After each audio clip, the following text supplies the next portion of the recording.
If you follow me on social media, you probably notice that I start a lot of challenges, and I'd say most of the time I finish them. But sometimes I don't. Sometimes things happen and come up, and the challenge just can't be completed.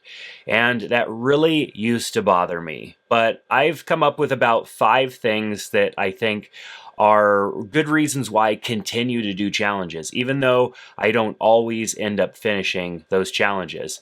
You see, I think we need to continually be moving forward, and the place that we can get stuck is when we sit and think about doing stuff and never actually take action. So I was thinking about this last night as I was failing at my 12 days of 5Ks challenge that I just decided to do on the day of Christmas. I decided I was going to run a 5K every day for 12 days.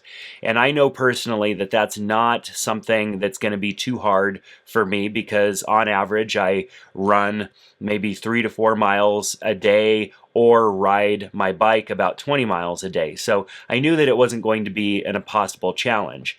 I did know that going 12 days straight without taking a break might be a little bit of a challenge.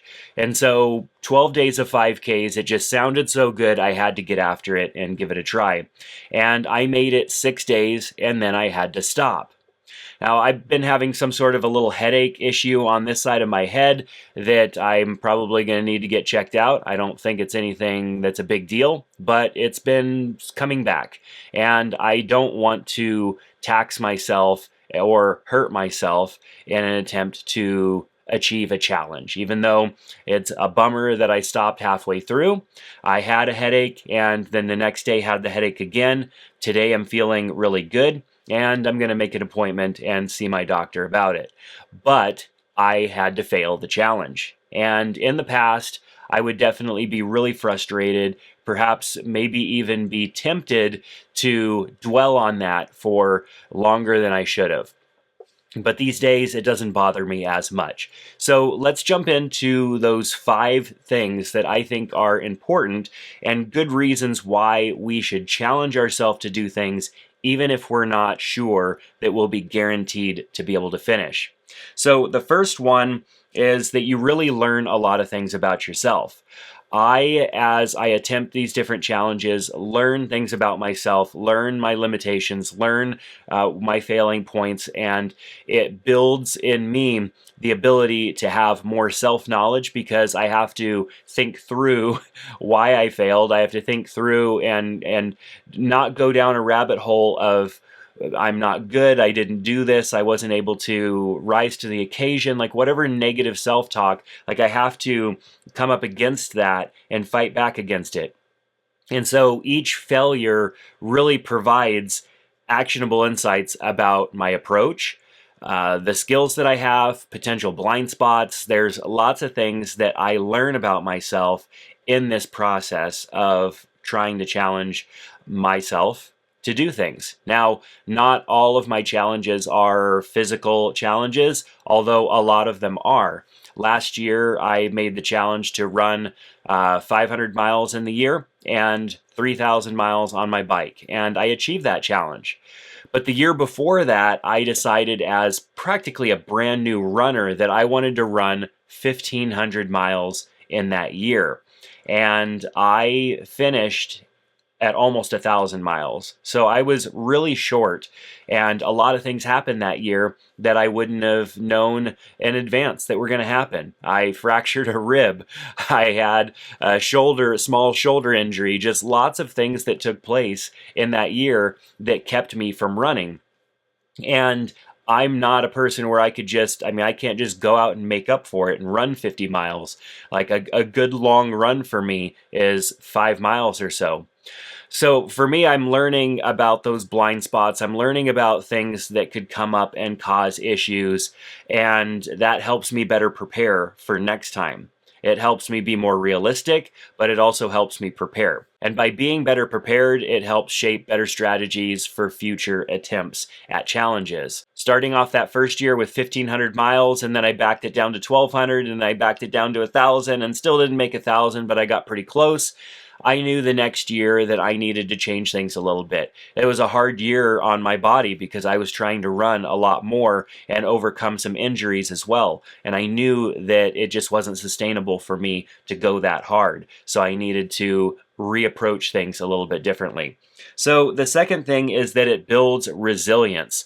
Resilience is something that I've been trying to build in myself over the last decade, and I've really grown a lot, and I'd say the last 5 years or so as far as my resilience.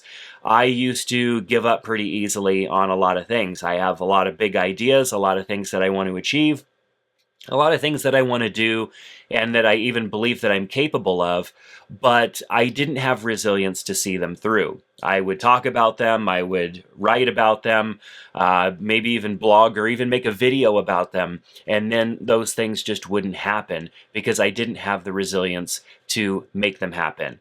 And so through creating some of these challenges for myself, I force myself to do them, to try the things, to try and achieve the things, even if I'm not 100% sure if I could pull them off. That experience builds that psychological resilience, and it shows me that I could survive setbacks. Because these longer term challenges that last a year, there's a lot of setbacks that can happen in a year. And so through that, I'm learning things about myself, I'm overcoming setbacks, trying to make up for them if I can, and then readjust my expectations if I can't. And this makes future challenges less intimidating. When I start things off, a lot of times I get maybe a week or two into a challenge and I'm thinking to myself, what did you do, Hill? You are not going to be able to pull this off. And I start to get frustrated with myself, but I'm doing that less and less now. Sometimes I still put out a challenge that I decide that I'm going to attack and not really think through it too much. But that's okay. How do we know what we're capable of if we don't just try things without overthinking them? It's good to prepare. It's good to think through things, of course. But if we overthink and overanalyze, it's often that we're going to lower the bar and then not rise to the occasion because we set the bar at something that's attainable. My tolerance for discomfort and uncertainty grows with each attempt, and I want that to be the case because without discomfort, there will be no building of resilience. So the third thing is that starting reveals my true capabilities and limitations. Without trying things, without going after things, you're never going to know what your true capabilities are or see what your limitations might be. If we're not actually trying things, then all we have is what's in our head. And I could build up all sorts of limitations, and I could even allow myself to get a little overzealous on my actual capabilities. It's when we put those into practice, it's when we challenge ourselves to get out there and try things, that's when we see what our true capabilities are. This is realistic self-knowledge, where we actually understand ourselves through taking action and gaining results. And I think this is crucial for setting achievable goals and identifying areas for growth. The fourth thing is that it creates momentum. In order to have momentum, you have to start. And so by starting things, you start to build up momentum over time as you progress and try new things and do new things and sometimes fail and learn. There's momentum as long as you keep moving forward. Now, I like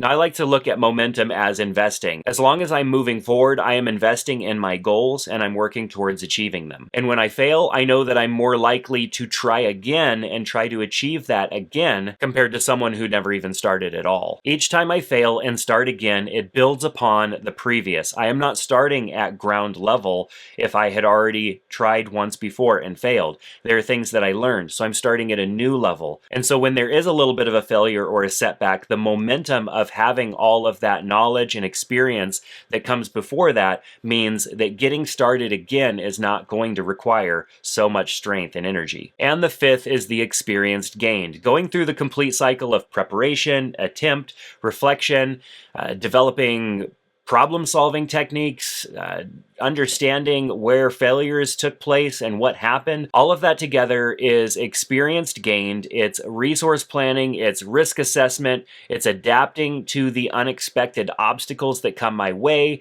and all of that is what builds experience. All of those things together, everything that I've talked about so far leads to experience and having more experience because I've actually done something. Yes, I may not have completed the exact challenge that I gave myself, but I got started and I learned things along the way. There was a goal and I might not yet have reached it, but when I attempt it again, it's going to be so much easier because of what I've already learned. Now, my next challenge might not be another 12 days of 5Ks. I mean, who knows? I definitely want to achieve that. And being that I had to stop early definitely is an unfinished thing, and I don't like unfinished things, so chances are I will attempt to do that again. But in the failure that I experienced here, the main notable thing is how little it affected me in comparison to failures of the past.